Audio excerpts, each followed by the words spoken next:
Oh. Yeah. Another gift this I really appreciate it. Welcome everyone. Good afternoon or early good evening.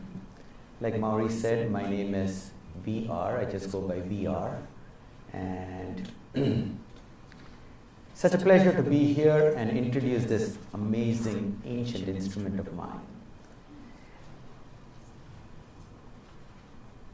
What I try to do in any of these presentations is to try and keep it as lively, as simple, and as open-minded as possible. I always tell everyone, including myself, that there is something to be learned from all of you here, even from this young lad over here, and there is always something to be imparted back to everybody. So it's a mutual give and take. So this is not choreographed or prepared in any manner. So it's an open forum. As I go through, you don't have to wait till the end to ask a question. Just raise your hands and I will oblige. And we'll try to make this as educational as possible.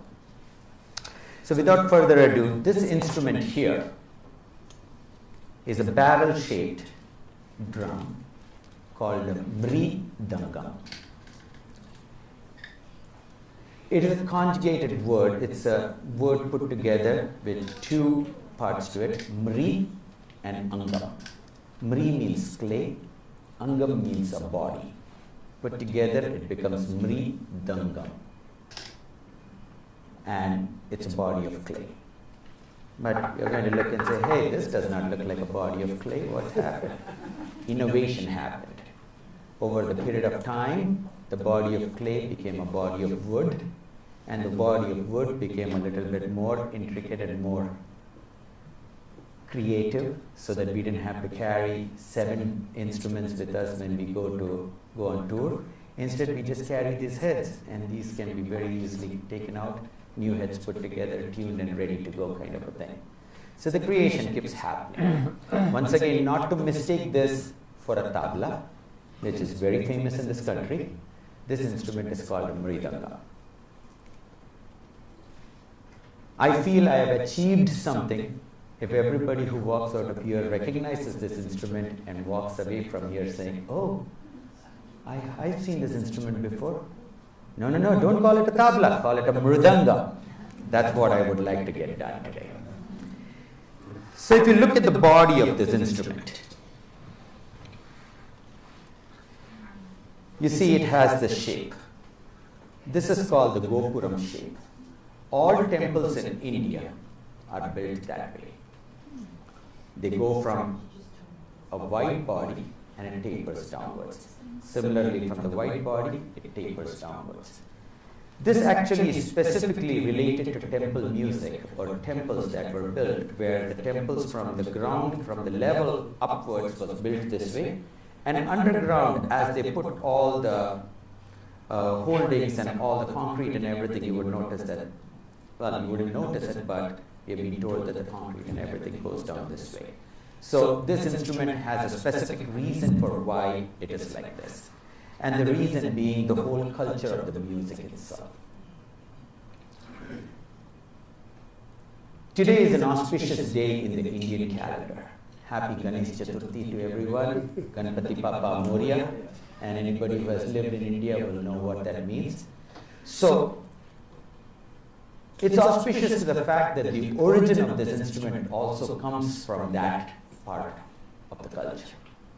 So how did this instrument come into existence? Mythology and scriptures and everything tell us the story.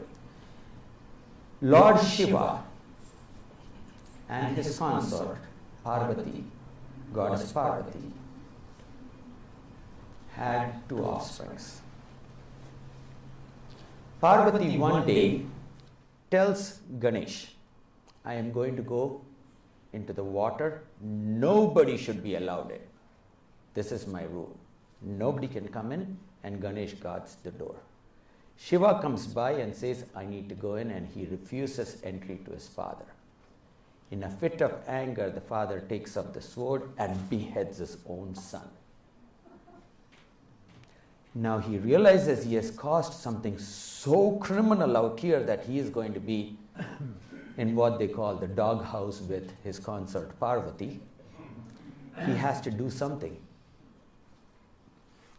The elephant Gajasura is walking by, sees the Lord's predicament and says, you know what?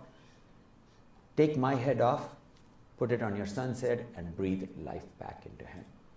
And that is how Ganesh actually comes with the elephant head.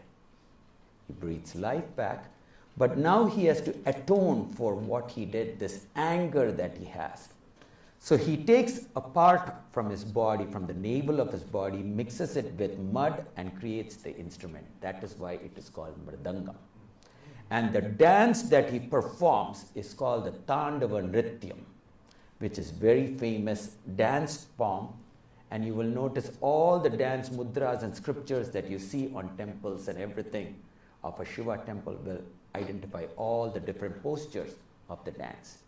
And this dance was performed by Shiva with the accompaniment of this instrument, mridangam. So in a nutshell, this was my segue into getting into this whole lecture. Like I said, guys, this is not a very strict lecture, so feel free to enjoy it as I go through it, okay? This instrument is capable of doing a lot of things. If you close your eyes and if you hear a professional play this instrument, it will seem like there are 16 instruments being played at the same time. But if you open your eyes, you will see that it's only one instrument.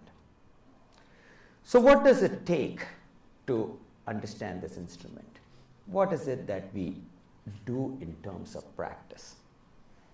Over the last slightly over 5 decades that I've been playing this instrument, I tell all those parents who are aspiring for their children to understand music or get into music in any form, what does it take? And of course the answer is practice. But what kind of practice do we need to actually reach a certain level of mastery into this instrument? And that's where the trick is. That's where the key is. I have to say, if you practice anything too fast, you forget it too fast. If you practice it slow and long, you retain it longer. So whether it's a violin, whether it's a piano, whether it's a drum kit, a guitar or a mridangam, the practice has a certain level of understanding that we need to have.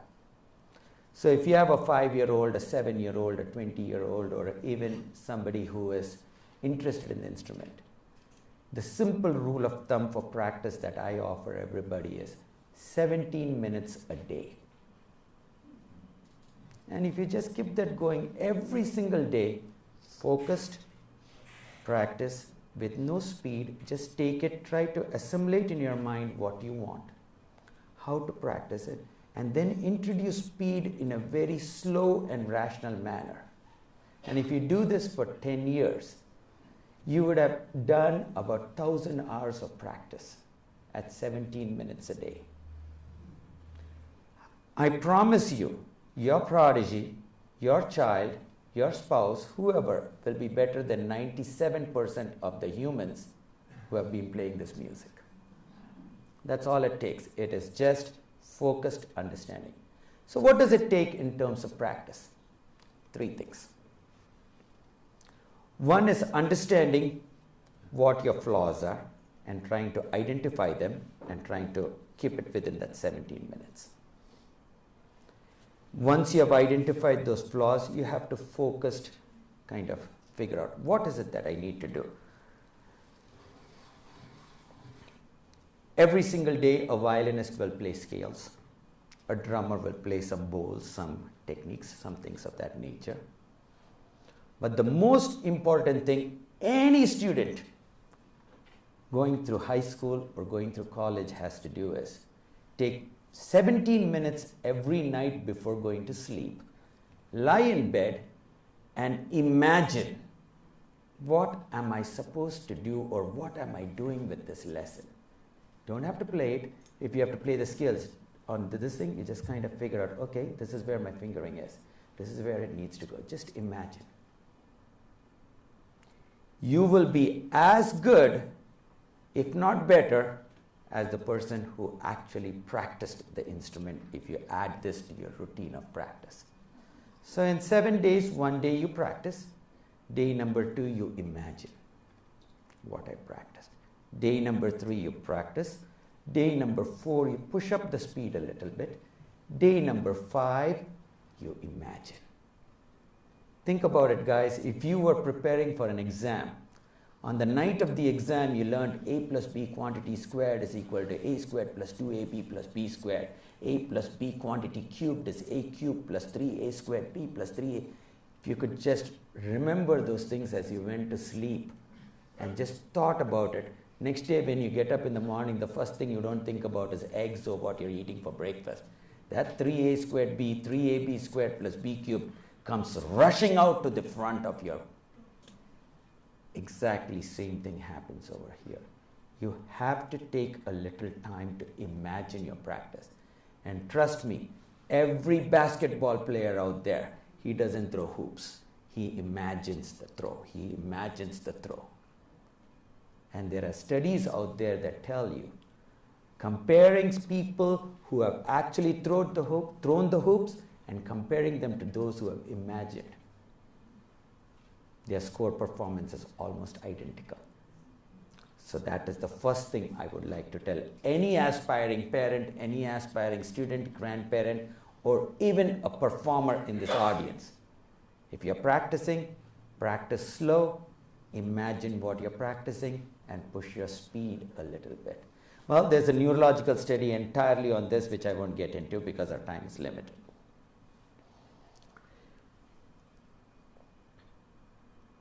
So when we are looking at this instrument, I also spend time practicing. I also spend time every single day getting warmed up. And even for me over here, if I have to do something, I look at it, I imagine what I'm going to practice, and then we do one additional step. We have to recite.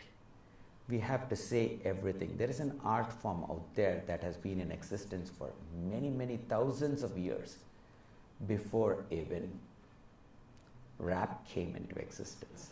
We have been rapping through centuries. So since today is Ganesh Chaturthi, I'm actually going to start with a sloka from the scriptures on Ganesha itself. Mudhakarata modakam sada vimukti sadakam kaladharavatamsakam vilasi loka rakshakam anayakaikyanayakam vinashite bataityakam nata subhashunasakam namamitam vinayakam. This is a simple shloka from our scriptures. Now, there is music to this scripture, and there is music in all aspects of the scriptures. So first and foremost, we will take the sloka and I will introduce where the math comes in, where the music comes in. Whatever we do in this universe, anything that we do, walking, running, brushing, combing our hair, brushing your teeth, anything, it's always done in a time signature of 4/4. Think about it. When you walk, 1, 2, 1, 2, 1, 2. When you run, 1, 2, 1, 2, 1, 2, 1, 2, 1, 2, 1, 2. You never go 1, 2, 3, 1, 2, 3, 1, 2, 3, 1, 2, 3. You never walk like that. When you brush, 1, 2, 3, 4, 1, 2, 3, 4, 1, 2, 3, 4, 1, 2, 3, 4. Anything, your heartbeat. Love, dub, love, dub, 1, 2, 1. It does it. Love and dub and love and dub. It doesn't do that except when you're in love. Then maybe it keeps skipping a beat, not otherwise. Okay? So everything that we do is in a time signature of 4/4. In Indian music, specifically in South Indian music, there are 5 main thala cycles. There are in all 35 different thalas, but 5 of them are main. The very first one that we have in the 4/4 signature is called Adi Thalam. Adi Thalam is in 8 beats, subdivided into 4 pulses. For example, 1, 2, 3, 4, 5, 6, 7, 8, and 1, 2, 3, 4, 5, 6, 7, 8. Now, there is also a reason why we have a clap and a wave kind of a thing. If I was on stage with a blind musician, that's where the reasoning comes out. So look at where the claps come in. 1, 2, 3, 4, and 5, 6, 7, 8, and 1. So the blind musician is listening to the clap and he realizes, oh, the second clap and the third clap is exactly half time in comparison to the first clap and the second clap. So with that being said, he now knows where the head of the thala cycle is. You guys close your eyes and you see where, if you can figure out where the head is. The head is always the number 1. 1.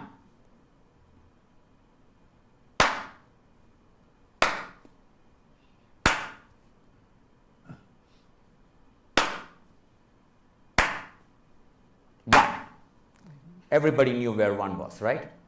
Now between each of these beats, and so what are these fingers for? These fingers are just to show you, oh, we have to count, because between 1 and 4 you don't want to lose time, so you go 1, 2, 3, 4, 5, 6, 7, 8. The 7 is the 3/4 of the cycle, the 5 is the half cycle, and the 1 is the head. Each of these are subdivided into 4 pulses, 4 by 4. 1, 2, 3, 4, 2, 2, 3, 4, 3, 2, 3, 4, 4, 2, 3, 4, 5, 2, 3, 4, 6, 2, 3, 4, 7, 2, 3, 4, 8, 2, 3, 4, 1. 8 times 4, 32 quarter notes, 32 pulses. So Adi Talam is 8 beats, 32 pulses. Now what happens when we are teaching this music? The ability to keep time metronome precise is difficult. So we have to have techniques to learn this. So we as teachers of music, we as teachers of mathematics start digging into number theory, start digging into game theory to see what can we do to make all this happen. So one of the things that we do is we teach the student how to practice. And the way we practice is every quarter note in the subdivision, you need to know where you are. So when we are counting 1, 2, 3, 4, 2, 2, 3, 4, 3, 2, 3, 4, 4, 2, 3, 4. When we come to 8, 2, 3, 4, we add a quarter note, namely 8, 2, 3, 4, 5, 1, 2, 3, 4, 1, 2, 3, 4. So you move the beat by a quarter note every single cycle. Watch. 1, 2, 3, 4, 1, 2, 3, 4, 1, 2, 3, 4, 1, 2, 3, 4, 1, 2, 3, 4, 1, 2, 3, 4, 1, 2, 3, 1, 2, 3, 4, 5, 1, 2, 3, 4, 1, 2, 3, 4, 1, 2, 3, 4, 1, 2, 3, 4, 1, 2, 3, 4. You see, everything keeps moving a quarter note. 1, 2, 3, 4, 1, 2, 3, 4, 1, 2, 3, 4, 1, 2, 3, 4, 5, 1, 2, 3, 4, 1, 2, 3, 4, 1, 2, 3, 4, 1, 2, 3, 4, 1, 2, 3, 4, 1, 2, 3, 4, 1, 4, 1, 2, 3, 4, 5, 1, 2, 3, 4, 1, 2, 3, 4, 1. Now it's come to 3. 1, 2, 3, 4, 1, 2, 3, 4, 1, 2, 3, 4, 1, 2, 3, 4, 1, 3, 4, 1, 2, 3, 4, 1, 2, 3, 4, 1, 2, 3, 4, 5, 1, 2, 3, 4, 1, 2, 3, 4, 1, 2, 3, 4, 1, 2, 3, 4, 1, 2, 3, 1, 2, 3, 4, 1, 2, 3, 4, 5, 1, 2, 3, 4, 1. So when you move it a quarter note 4 times, you come back to the bass. Because each time you moved it a quarter note, when you moved it 4 times, you added 1 full beat to it. So at the end, you just truncate 1 beat and you're right there. So when we practice this, this is how we practice. Taka tipi taka jun, taka tipi taka jun, taka tipi taka jun, taka dhimi taka take taka dhimi taka dhimi taka dhimi taka dhimi taka dhimi taka dhimi taka dhimi taka take taka dhimi taka dhimi taka dhimi taka dhimi taka dhimi taka dhimi taka dhimi taka take taka dhimi taka dhimi taka dhimi taka dhimi taka dhimi taka taka. And we start this. We have. I remember asking my teacher, "Oh, teacher, this is so hard. What should I do? Do you have tricks?" He said, "Yeah, I have a trick. I'll teach you. Just say it 100,000 times. 101,000 times, it will be fine. You'll get it." And that's it. There's no substitute to practice, and that's what we would do. But we have got to the point where we would go, taka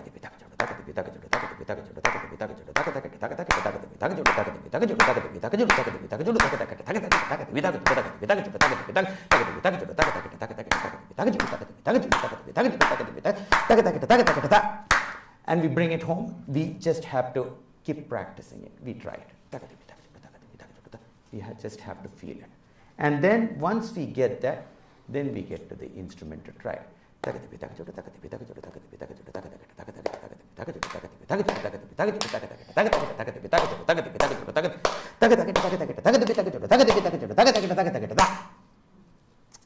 So we keep trying that. So that is the 4/4 signature. Everything that we do in the 4/4 signature comes together that way. For example, 1 2 3 4 1 2 3 4 1 2 3 4 1 2 3 4.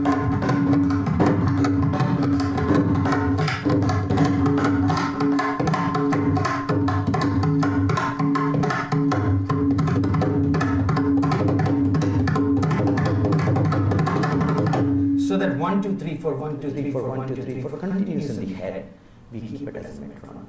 Over the years, we have the metronome hung to our neck, and we wake up, we sleep through the night with the metronome going on. And we just have to assimilate that sound. For an instrumentalist or a sitarist or somebody, they don't need the percussion side of it, they don't need the metronome side, they do need it, but what they are hearing is the drone. They need to be pitch perfect. So if he is playing his instrument, or if you are playing your instrument in say D or D sharp, in your head you should have relative pitch. You should have that drone sound in your head at all times. You see a truck going by and the horn comes in, oh, that's my D sharp, hey, there you go. I know exactly where. So that's what you're looking for. So you have to develop. Percussionists have to develop time. Instrumentalists have to develop pitch. And that's where we start. So today's lecture, I'm going to develop from here. We are starting with the 4/4. So I had the unique pleasure of going out for lunch. Where's my friend? And he asked me a question. Joe Miller? Yeah, where's Joe? Oh, there he is. So I promised Joe that today I'm going to walk him through. He said, oh, Vinod, I heard this one musician who plays, man, what does he do? He does all of these wonderful things. And I told him what he does is he figured out how to play the percussion instrument on his violin. He reproduces everything that we do on our percussion on his bow. So I'm going to kind of start over here. So I started with a sloka. Mudhakarata mudakam sada vimukti sadakam kaladharavatam sakam vinasi loka rakshakam. Now this sloka, I can sing it as 4/4, or I can sing it as a 3 against a 4. So watch a 3 against a 4. 1 2 3 4 1 2 3 4 1 2 3 4 1 2 3 4 1 2 3 4 1 2 3 4 1 2 3 4 1 2 3 4 1 2 3 4 1 2 3 4 1 2 3 4. That's 16 against 4 beats, or 12 against 4 beats. 1 2 3 4 5 6 7 8 9 10 11 12 13 14 15. 1 2 3 4 5 6 7 8 9 10 11 12. 1 2 3 4 5 6 7 8 9. That's a 3 against a 4. That kind of a thing. So this sloka, that is the Mudhakarata mudakam sada vimukti sadakam. It is a 4/4. 1 2 3 4 1 2 3 4. But if I want to do it as a 3/4, watch.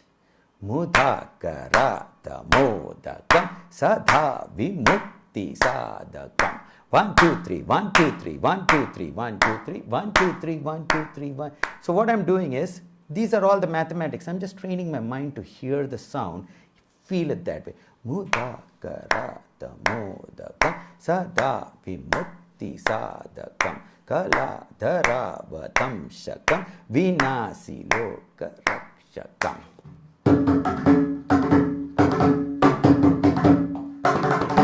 Mudhakarata mudakam sada vimukti sadakam kaladharavatam sakam vinasi loka rakshakam.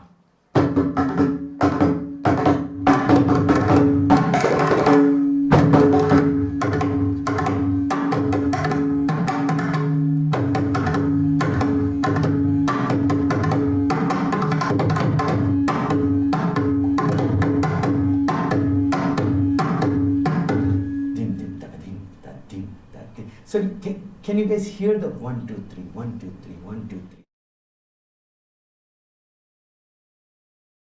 Get dim dim tagadim tagadim tagadim dim dim tagadim tagadim tagadim dim dim tagadim tagadim tagadim dim dim tagadim tagadim tagadim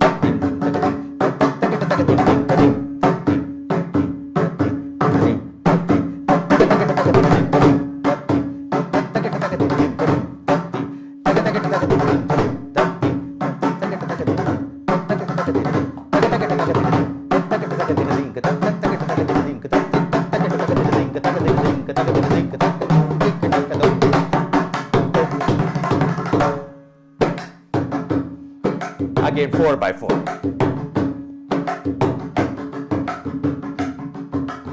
So to be able to play this, I should be able to say this, and I should be able to say it to the beat. Mudhakar. See, the mu comes before the hit. So that is the trick to the assigning the timing over there. I didn't do mudhakarata, moda. It won't fit. Mudhakarata. So you say the mu and then get into this. Now if I wanted to rap this, as opposed to doing the shloka, I could use nonsensical words and rap that. Salat pana valita lit valang nijangri nartanam jilad bhava prabha vidat laladrasa bhavattana bhujangtare frajangtare nadarsita pradarsita nathaskati tati kuti vadhudiganudikidam dim dim tagadim tagadim tagadim tadim dim tagadim tagatam dim dim tagadim tagadim tagadim tadim dim tagadim tagatam dim dim tagadim tagadim tagadim tadim dim tagadim tagadim tadim tadim tadim tadim tadim tadim tagadim tadim tadim tattakattakatanadim tadim tadim tattakattakatanadim tadim tadim tattakattakatanadim tattakattakatanadim tattakattakatanadim tattakattakatanadim tattakattakatanadim tattakattakatanadim tattakattakatanadim sits there. So see, that is how we build it. So that was the 3 against the 4. So when we are building the 3 against the 4, we don't think too much. We just know that this is how it's going to build itself, and we just kind of get into that groove, but we have practiced that much to get into that. If the same thing I wanted to know from the 3, what is the next normal number? It is going to be a 4. If you were to go against a 4 against a 4, what happened?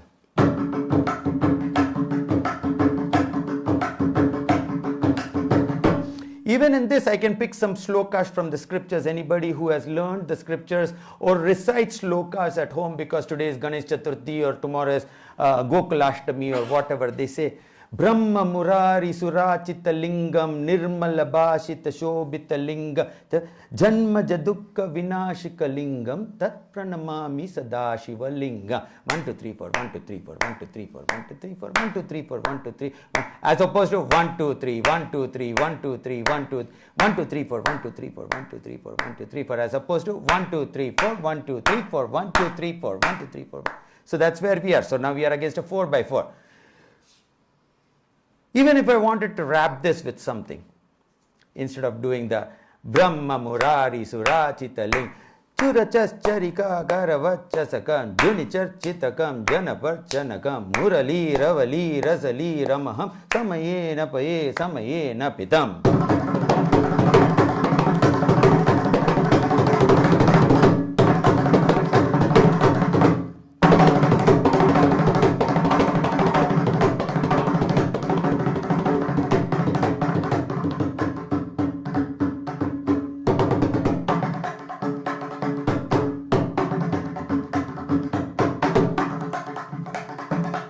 1, 2, 3, 4, 5, 1, 2, 3, 4, 5, 1, 2, 3, 4. Now I'm putting a 5 against a 4. So you see, I keep the 4 going. I put the 3 against a 4. I did the 4 against a 4. Now I come to the 5 against a 4. Taka takita taka takita taka takita taka takita taka dimi taka dimi taka dimi taka dimi. That is the 4. 1, 2, 3, 4, 1, 2, 3, 4, 1, 2, 3, 4, 1, 2, 1, 2, 3, 4, 1, 2, 3, 4, 1, 2, 3, 4, 1, 2, 1, 2, 3, 4, 5, 1, 2, 3, 4, 5, 1, 2, 3, 4, 5, taka takita taka takita taka takita taka takita taka takita dim dim taka dim dim. Dim dim katata dim dim katata katata dim dim katata dim dim katata katata dim dim tata dim dim katata katata da. So that is the konnukol part of it. That is the recitation that my brain is doing. Now if I had to put something to it, a rap tune to it,